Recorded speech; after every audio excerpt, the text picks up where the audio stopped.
seeing this white building in Whittier home. And is that Whittier, like John Greenleaf Whittier type home? Oh yeah, he lived here. Like, really, Whittier, huh? It's like, yeah. Go around here already, I'm like, whoa, time. Hey, what's this here? And there were more and more things that were happening. I went, obviously the first thing they wanted me to work on was the upper mill yard. So I go up to the upper mill yard. It's filled with construction vehicles. It wasn't appealing. And they're saying, we want to fix up these mill buildings. Well, while I'm standing there, I'm saying, I hear something. What's that over there? Oh, that's the Powell River. I'm like, what? That's the Powell River. So I go over, I see these falls, the river, the whole thing. I'm like, there's communities that would kill for this. You know, you don't just want to fix up these, you want to do some other things here. Of course, for those who remember, you might not have been able to see it too well because you had Bronski's Cafe, a well-known establishment here in town, that was sort of blocking it. And going to Bronski's, which I, of course, had to do, was an experience unto itself. Victor Bronsky, of course, we had to deal with him because we needed to buy that property, and that was an experience unto itself.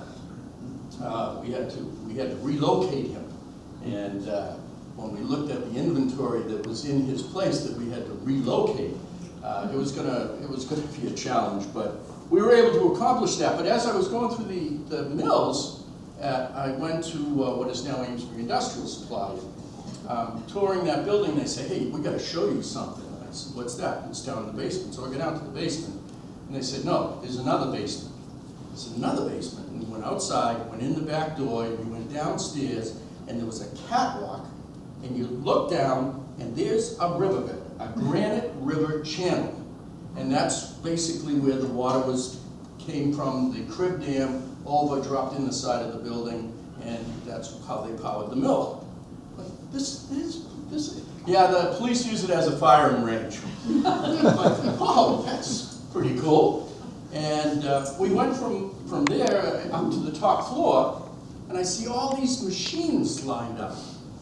And they're all making channels. They were all lined up to make channels for window channels. I'm like, well, what's this? Oh, yeah, there's Bailey Company. They were sort of a big thing here in town, and the story went that I guess somebody, I don't know if it was Bailey himself or whatever, said the noise of the windows was bothering him, so he decided to come up with this invention, and it was a thing that made the channels with the felt in it. And it was all lined up. There must have been 30 or 40 machines all lined up to still make those things. And again, that was just another, do you people know what's around here? We went out I went around to different spots and so forth. We were doing a building inventory when we decided to do the downtown, and we were going to fix that up. We were doing facade renovations because the buildings were covered in many cases with aluminum and all type of things. A lot of people can still remember the Benz storefront that had the blue on it, just Benz written on it. It was quite impressive. And we were doing an inventory of the buildings downtown, and somebody, actually it was Scott Eckerly, who was working for us at the time, and he was doing this inventory, and he comes over and he says, hey, you know where the Kimball Block is? I said, yeah, I know where the Kimball Block is. He said, did you know that there was an opera house there? Opera house. An opera house. In Amesbury, there was an opera house, and he brought the pictures out, and it was phenomenal. The thing was phenomenal. What a building, and chandeliers, the whole thing. I'm like, Amesbury had an opera house. Now, wait a minute. It was very difficult to imagine, as I was going through this, people in Amesbury saying, hey, do you want to go to the opera? And it was like, but they had this magnificent building. Well, that led me to saying, well, why did they have an opera house? And during the course of, as I went around Amesbury, someone brought me into one of the houses on Hillside, and brought me on a tour. And they showed me the back of the house that was the servants' quarters, where the doorknobs were different from the ornate ones on the front. And they brought me up to the upstairs, where there was this massive ballroom. I'm like, wait a minute, what is going on in this town? They have a ballroom, they have an opera house. This is not the Amesbury that I'm thinking existed. And as we went along, and as we did the projects, and of course the upper mill yard came along, we were able to reuse those mills and so forth, I began learning more and more. There were little tidbits that people, it was almost like an, oh, by the way, you know, the oh, by the way, Whittier, the, you know, oh, by the way, beer get ready, there was, you know, all these things. And then there was, oh, by the way, there was a carriage trade here. So there was what? There was a carriage trade. Oh, really? Yeah, we were the hub, the worldwide hub of carriage making. Sure you were. You absolutely must have been the worldwide hub of carriage making. That makes sense to me. And then I find out a little more. Yeah, it was. It was a bustling place. This place was a happening place. To actually own a carriage made in Amesbury was a significant accomplishment. And they said they went all over the world. I'm like, all over the world? Yes, absolutely, they were all over the world. And I couldn't grasp it. And there were times that it became more and more real. Certainly, as I went through Carriage Hill and we saw some of the names on the buildings and so forth, you said, well, wait a minute, maybe there is something to this carriage, you know, trade, carriage making. Then you find out the unique things that were invented as a consequence of that, of whether it be the suspension system, the lighting, all of that became part of it. Wow, this is pretty impressive what you got here. Somebody mentioned, oh, did you know that there was an electric car made here? Like an electric car. When? Well, about 1903, back turn of the century. What kind of electric car? Oh, it was called the Bailey electric car. They have one over in Detroit at the Ford Museum. I'm sure they do. So I write a letter to the Ford Museum. Say, hey, do you got a Bailey electric car? Someday we might want to borrow it. I get a letter back from the head of the Ford Museum saying, oh, Amesbury, yeah, that's terrific. When you decide to do something, let us know. We'll send it out to you so you can display it. Like, what is going on in this community? That it has all this stuff, and they're all, oh, by the way, oh, by the way, oh, by the way. And then the little side things, you know, the Hoyt peanut butter, the other things that are going on in the whole thing. The electric car, one of the things I found out, that these are tidbits for me that I find very interesting. The Bailey actually invented the first plywood. The first plywood he made in order to build that car. The car weighed like 65, 70 pounds. Before figured you guys would get me. I had time to think about this. Before they put the batteries in. Well, all of that made me start thinking, what was going on in the community? What is part of this history that's happened? What was it like in Amesbury during the carriage trade when Christmas came along? What was it like in this community? Were there big parties? Did the ballrooms, were they filled with people having parties and so forth? What was it like?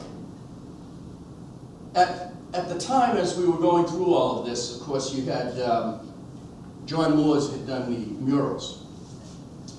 And he and I used to kid around about what we'd do is we're going to come up with a TV show. We're going to call it The Muralist. And what the muralist would do is take his brush on a picture and just point to it, and immediately the scene would unfold, the story would be told. And we used to talk about how we could do this. Well, that's in essence what was happening to me. A little thing here, and then another thing here, and the story unfolded, and then there was more. And it made me want to know more. What was going on? Well, as the time progressed, and time is progressive, and I know I have to be quiet, and the upper mill yard came into being. We had finished that. We moved forward on other things, and more of these stories came about. Intriguing stories. I loved the stories. Al Capp, his first studio in downtown Amesbury. So, wow, that's interesting. Then I find out, and this is the stuff I like, Al Capp had based Dog Hatch on Seabrook. And then I find out there's a couple of the characters, including that real estate agent that was taking advantage of him, who was based on a character here in Amesbury. And I'm finding these things out and saying, wow, this stuff is absolutely priceless. It's priceless. So we go through those, I find out again more and more of these things. I go into Old Newbury Crafters. I walk in and there's a guy hammering out a spoon. Like, how long have you been doing? 100 years. Well, you don't look like you're 100. Well, no, the company has, but not me personally. But then I find out they're making things that were being used as gifts to heads of state in all over the world. He was making a dinner plate setting that went for $30,000, and we had to make like 8 or 9 of them because they were a gift to some important person in Japan. And this is happening right in the basement. At that time, it was also the top floor of the building right downtown. Like, this is phenomenal to me. This whole thing is phenomenal to me. Driving downtown, driving down Point Shore.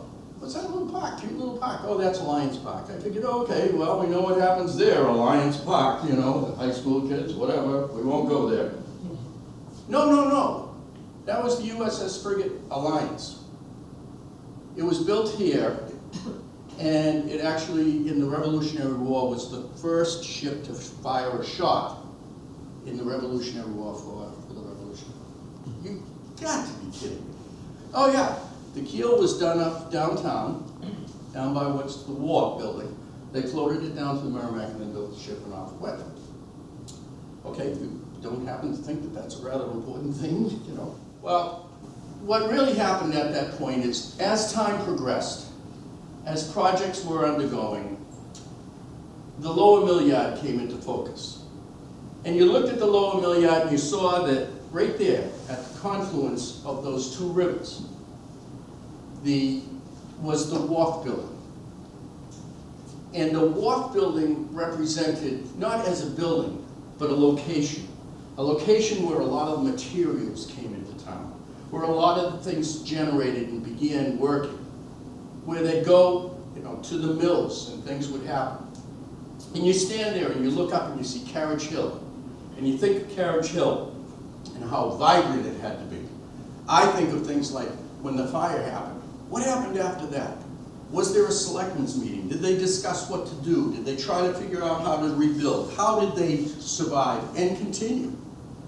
Those are the kind of thoughts that go through my mind when I look at those places. And sort of like as the muralist in our story, you touch one element and suddenly you get more of the story.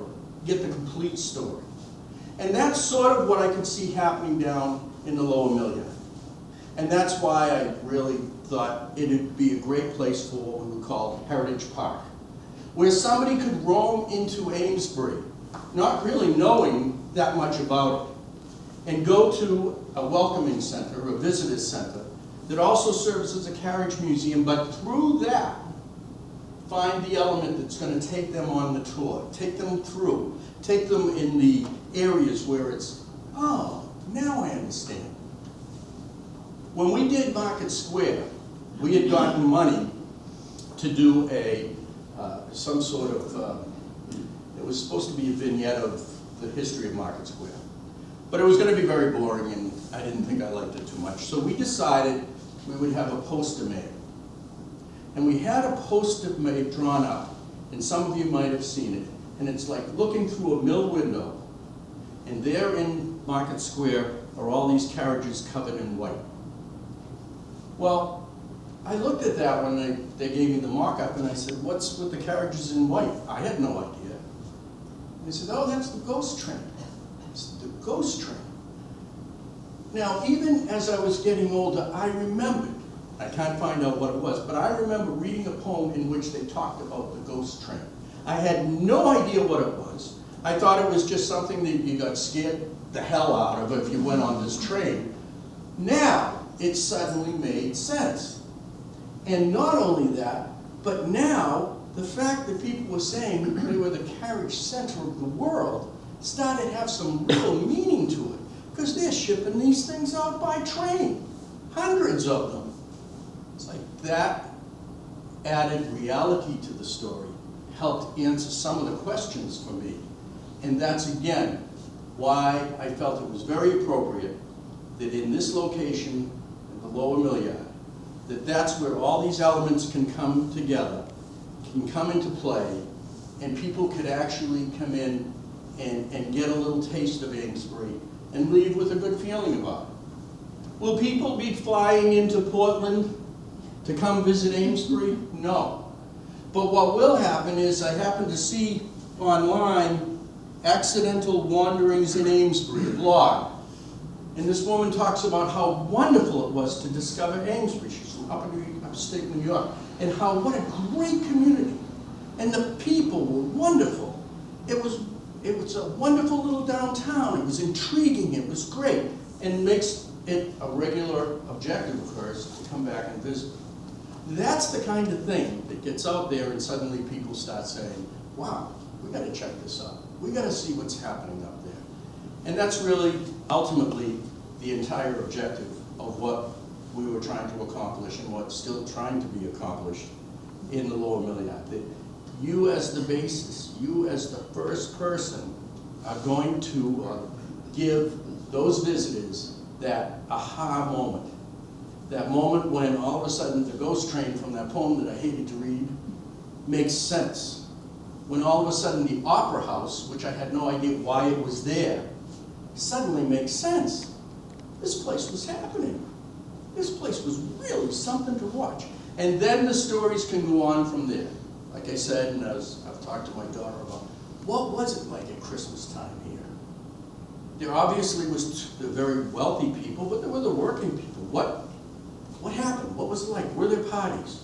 Were there big balls in the estates and so forth? I don't know, but it sure would be interesting to see what was that like. That's just that element. There's a picture up in my office, my old office, that I find really intriguing. And it's taken from Friend Street looking down into Market Square. And there's a guy right by the watering trough, all decked out. A couple women decked off to the side. There's a guy, I believe, with a horse and buggy at the watering trough itself. And that's one of those moments when I wish we had the show The Muralist, because I'd love to find out, what's that guy doing there? What day was it? What was his mission? What are they doing? It's just so intriguing for me to find those things out. And that's where I think the purpose and the great benefit can be of having the Carriage Museum, the Visitors Center, exactly at that location. A perfect spot for it. And again, people can go and touch what they want to touch and learn a little more and find out, as I did, that Amesbury is just got a magnificent history. Remember, I came from Saugus, Kowloons. We had the Saugus Iron Works, that was big, Kowloons and Frank Giaffrida's cows. Now I come to this community and see all this history and say, you folks have stories to tell that can go on endlessly, and I wish you a lot of luck in doing just that. Thank you.